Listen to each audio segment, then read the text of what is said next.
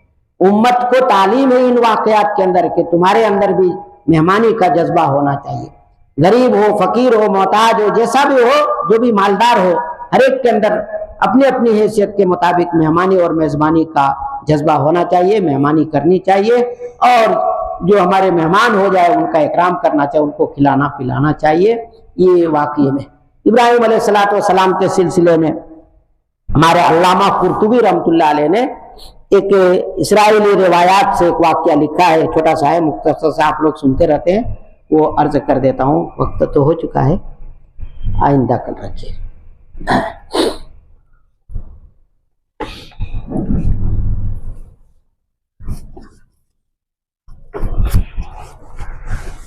بسم اللہ الرحمن الرحیم، یا احد الصمد الذی لم یلد ولم یولد ولم یکن له کفوا احد، ربنا آتنا فی الدنیا حسنۃ وفی الآخرۃ حسنۃ وقنا عذاب النار وقنا عذاب القبر وقنا عذاب الحشر وقنا عذاب الدین، ربنا لا تزغ قلوبنا بعد اذ ہدیتنا وہب لنا من لدنک رحمۃ انک انت الوہاب، یا حی یا قیوم برحمتک نستغیث، یا حی یا قیوم برحمتک نستغیث، یا رب العالمین، یا اکرم الاکرمین، تو ہم سب کی مغفرت فرما، ہم سب کے گناہوں کو معاف فرما، ہم سب کی لغزشوں سے تو درگزر فرما، یا الہ العالمین۔